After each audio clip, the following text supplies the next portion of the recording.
cow horror queen cosplay. And holy cow, New York Comic Con was a thing. I adore going to New York Comic Con every single year. It is one of my favorite conventions to attend. I have been going to this convention since 2010. Technically, if you want to get a little bit special with it, I attended the year prior at New York Anime Festival, the year before it was fully fused with New York Comic Con, and it was the first ever convention I cosplayed at all the way back in 2009. So needless to say, I've got a long-running love with New York Comic Con, and of course I was gonna buy a 4-day pass and attend this year. New York Comic Con is one of the largest conventions in the entire United States, especially up here on the East Coast. I believe it might be the largest up on the Northeast Coast. Either way, it's pretty big. I like to compare it to Disney World. Yes, it's expensive. You're gonna be in a lot of lines. There's gonna be people everywhere.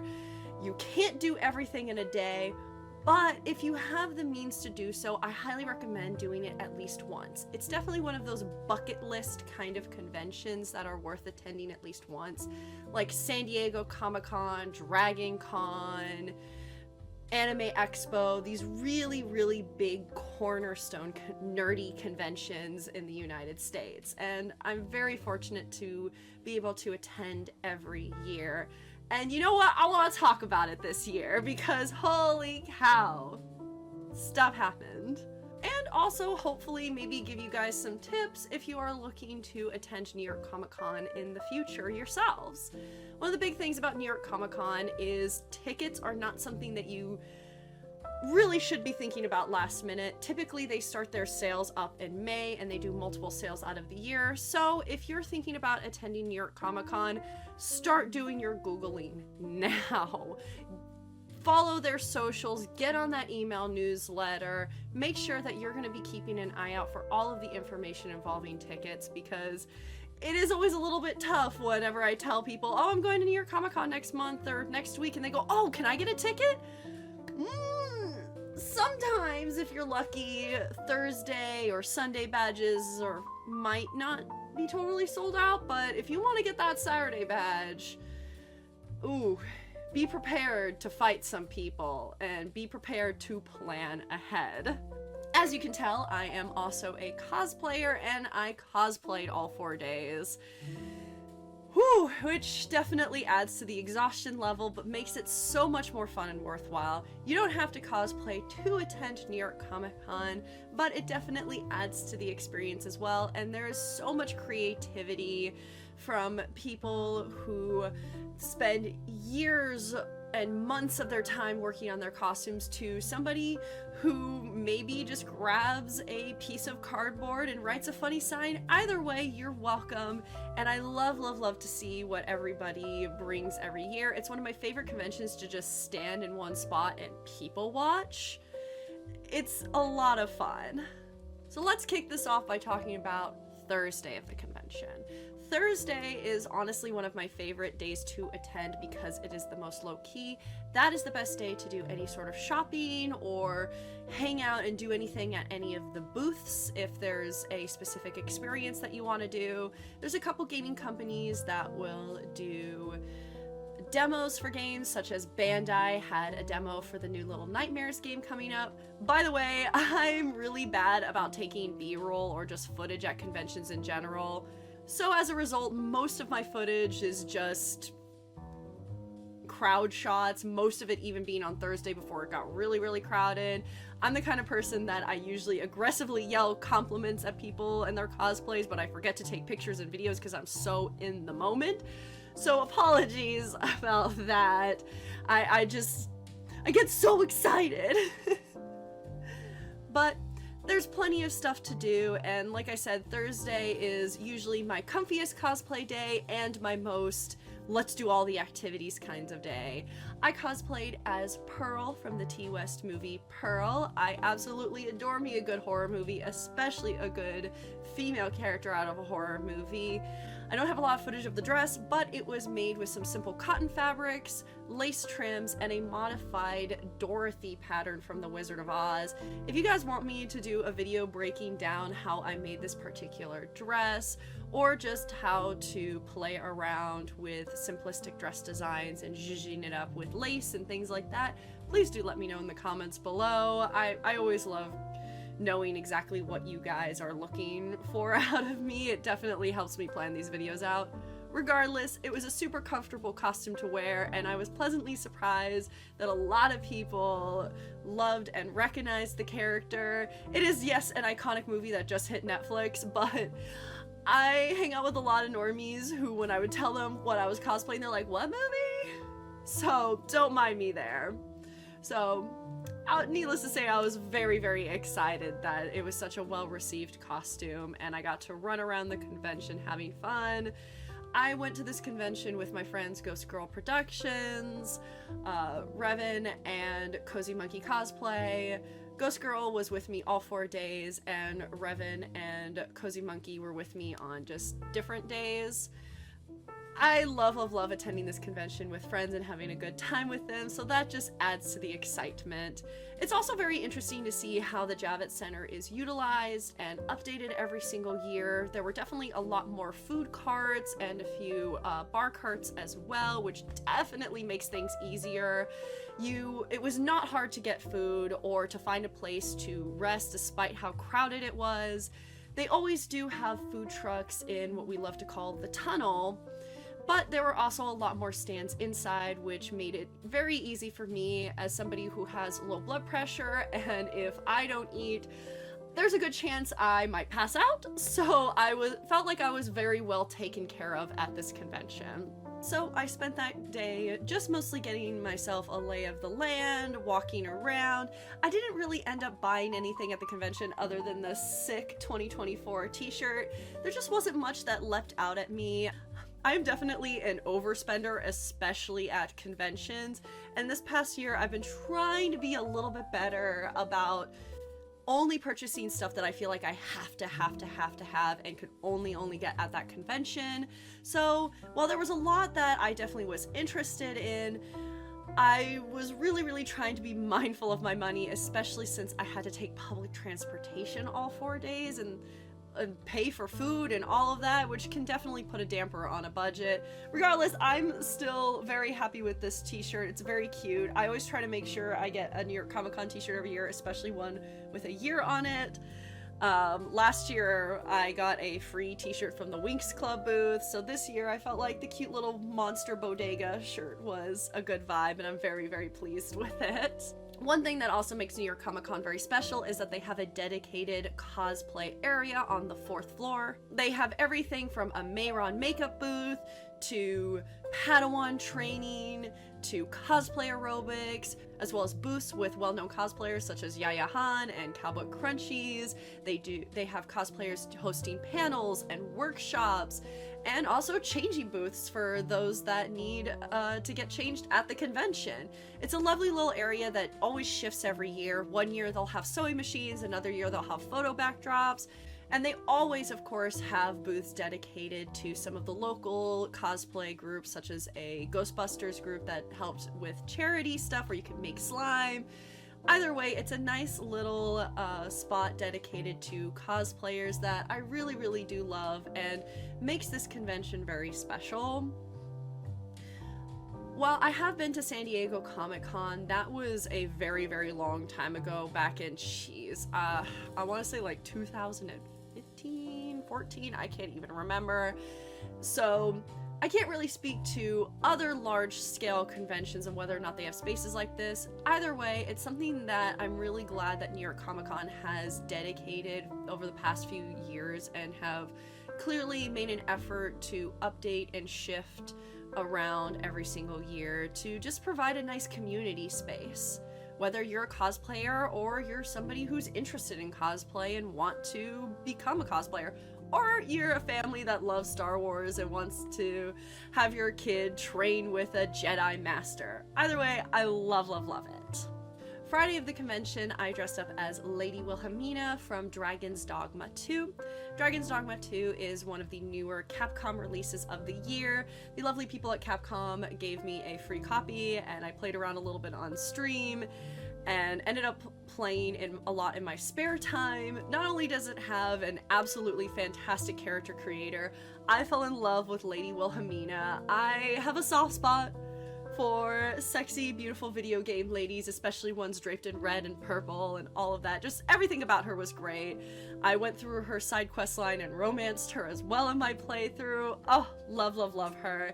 And the best part is, I had all of her fabric on hand in my fabric stash. As a cosplayer, I tend to hoard fabric, and as a result, sometimes I'm able to craft entire costumes or most of costumes entirely out of just leftover materials from previous projects. She was a nice also little learning opportunity to play around with a bodice slash corset pattern slash shape that I'd never really done before, so a nice learning experience for me. Most of her was comfortable except for the high-heeled shoes I was wearing. Definitely wore on me on day 2. The Javits Center is primarily concrete, so it can be really rough on your feet if you're not wearing comfortable shoes, or you're standing all time, or you're someone like me who's going all 4 days. So yeah, I definitely had to take a lot of breaks and rest. Capcom had a very large booth this year showcasing the new Monster Hunter game coming up, as well as some other displays like for Dead Rising and such, and the new Capcom Fighting Collection. This bit is not, I swear, sponsored by Capcom. I just really like a lot of their games, including Resident Evil. And I recently this year started to get into Monster Hunter, so I did wait in line to sit on the giant little Monster Hunter bird thing. I'm sorry I'm butchering the name. I'm new here to Monster Hunter. I don't know all the names yet. Either way, it was still super cool and a really fun booth experience. That day I took it relatively easy because I knew Saturday was gonna be a doozy for me. Saturday, I had the absolute privilege of being a part of the New York Comic-Con Crown Cosplay Championships. What this means is this is their large national level cosplay competition. This works very differently than other cosplay competitions because it is an application-based process. And most cosplay competitions you can sign up ahead of time or at the convention, and depending upon the convention, they might judge you on stage, they might have pre-judging, there might be performance involved. It just depends upon the convention and that competition itself. But for the Crown Championships, you had to send in an application ahead of time. As long as you had a certain percentage of the costume done at this time of application sent, they can review it and then decide whether or not you're in. And then they select upwards of almost 30 contestants. I'm not sure exactly how many were this year, but I've seen somewhere between, through the years, I've seen it between 20 to 30 contestants. Just making it into this competition is an award. I have been fortunate enough to have competed 2 other times in the past. One was as Giselle from Enchanted, and another one was in 2021 as Milady from the Three Musketeers movie. Yes, I like the Paul W.S. Anderson, Milla Jovovich, Three Musketeers movie. If you just let it be fun and you enjoy all the costumes and the visuals, you can have a good time with it, okay? Let me enjoy my silly little things. Either way, I strive to enter a costume every single year in this competition. I hate to use the word rejected, but declined maybe. I've made it in less times than I haven't made it in. So like I said, just making it into this competition is an award enough. The best way to say it is like these are the top 30 people out of the country, because you know hundreds of people send in their entries. The winner of the entire competition then goes to compete at C2E2. Which actually, side note, New York Comic Cons is the regional championships, whereas C2E2 is actually the national, and if you win at C2E2, then you go to London for their global competition. Apologies, side note. But anyway, this is a big deal just to make it in. In past years, there have been controversies about poor sportsmanship or people cheating. Things happen. people who have never made a cosplay before thinking that they know more than the judges, saying, oh, so-and-so shouldn't have won, how did this person win? Let me just say, again, as a competitor, as somebody who has competed multiple times, dear God, thank you. Like, I'm so thankful to be able to say I've competed in this competition 3 times. Just making it in is huge. All of these costumes are absolutely incredible and so well made. The judges have some of the hardest decisions to make because these are all really, really well-made costumes. Like, every time I make it in, especially this year, I am amazed and floored by everybody's hard work. It is one of the most positive experiences and competitions I've ever been a part of. Everybody backstage is talking shop. How did you make this? How did you make that? Blah, blah, blah. I love your costume. Let me take a picture. And I learned so much about how other people made their costumes and walked away feeling so inspired. Not gonna lie, I fired up my sewing machine on Sunday after I got home and sat down for an hour. It just makes me feel so creative and ready to tackle on the next year, and it's revitalizing, and everybody's just so wonderful. I've made so many amazing friends out of the competition.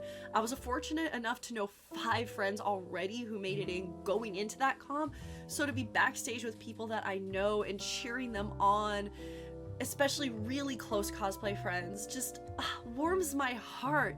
And the judges themselves provided an absolutely wonderful and positive experience. They asked questions. It felt like they really, really cared.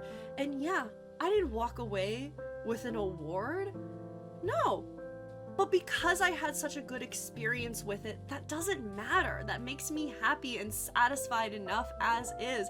And to be able to show my costume and show my craft and put my name out there on this massive stage is huge, and I'm so thankful for it. So before I hear anybody say, oh, well, so-and-so should have won, blah, blah, blah, blah, blah, well, blah, blah, blah, blah, blah, no. These are all amazing costumes. And I don't want to put people down, oh, well, bigger isn't always better. No, because the people who made those big builds too also have so much talent. I couldn't even think to begin to craft a costume on stilts myself. The talent that went into the beadwork of the main winner, everything. So much work. Please, don't put anybody down. Like I said, the judges had such a hard decision. They had to pick between so many incredible and different techniques that were displayed. This competition, instead of separating based upon how many awards you've won in the past, they separate you based upon how your costume was made, since essentially everybody is being judged at a master level. If you don't know anything about cosplay competitions, usually most competitions will judge you based upon your skill category. If you've never won an award before or you're not a professional, you're usually judged at a novice level. If you've won at least 1 major award, somewhere between 1 and 3 major awards, you're placed at the intermediate or journeyman level. And if you typically, again, this is not a standardized thing unfortunately, but most conventions, if you are a professional costumer or you have won 3 or more major awards, by major I mean first, second, third, or best in show, unfortunately not counting any honorable mentions, but any major awards, 3 or more major awards that is, then you are considered a master or advanced level in that particular judging. Everybody here is being judged at that advanced level in the Crown Championships, so they section us off based upon type, because let's face it, it's hard to compare a ball gown to a piece of armor, apples to oranges. And as somebody myself who has dipped her toes in making armor and has made a million ball gowns before in the past, both are incredibly difficult and require incredibly different skill sets. Granted, there's always crossover, but it's hard to judge that sort of stuff. So there's an armor category, a special FX category, so stuff like makeup, animatronics, that really interesting engineering in between stuff, and then where I was, the needlework category. Which finally brings me to what I wore to this convention. To start the day, since I couldn't physically be in my costume for most of the day, and my craftsmanship judging for Crown was at around 4 p.m., they were very gracious enough to take into account how long it takes to get into a costume and how long you can stand being in a costume. and gave us our judging times ahead of time, something that I didn't get back in 2021, and I'm very, very thankful for. I just started the day in my casual Millennia cosplay from Elden Ring. One of my friends 3D printed the helmet, I painted it, wore a red wig, wore my makeup for my afternoon costume underneath, and wore a t-shirt that said "again?" ? Because if you don't know anything about Elden Ring, Millennia is one of the toughest video game bosses out there, and there's a pretty good chance you're gonna take multiple attempts at beating her, so it's kind of a little cheeky, fun joke, and I love wearing it. That's how I started off my day. What I changed into to compete in the crown is a costume that is taking me over 160 hours, well over 6 months to make, and that is Tanta Prov from Forspoken. Forspoken is a video game that came out last year, and frankly, I liked it. I don't want to hear any Forspoken haters out there. If you played the game and it wasn't your cup of tea, that's perfectly alright. But I think that game got a lot of unjust criticism. I personally really enjoyed it, and it's a sort of game that is a story that may not resonate with everybody, but I had a lot of fun with it. I loved all of the female character designs. I went into it with very low expectations and just enjoyed myself. Plus, it's really hard to hate on a game that lets you adopt cats. Either way, it's a game that I rather enjoyed, and I was very inspired by one of the villains of the game, Tanta Prov. She is essentially the second major boss fight you get of the game. The Tantas in this world of Forspoken are kind of a mix between matriarchs, queens, goddesses, witches, whatever you kind of want to call it. It's a little bit of all of those. She is the Tanta of justice, as well as the lawmaker, and she's essentially judge, jury, and executioner. She also decides punishments for lawbreakers as well. Her boss fight is really wild. I don't want to spoil it, but it definitely is a turning point in the story in the game. And there's a lot of little secrets in her boss fight and the way that she speaks in the game that I found very fascinating and really interesting when I replayed the game a second time knowing the plot twist. Needless to say, I fell in love with that character. I had a bunch of royal blue and navy blue fabric laying around from a costume I had planned to make but chose not to. So needless to say, I got to spend very little money on this costume. A lot of the trims came from previous costumes, which just kind of made it a lot more special. The costume consists of a custom bodysuit that includes hand embroidery, a waist cincher with spiral steel boning, shoe covers, Warbler covered handcuffs, a massive cape where each and every square was individually serged, sewn together, pleated, and hand embroidered, a massive headpiece that is attached to the inside of the wig.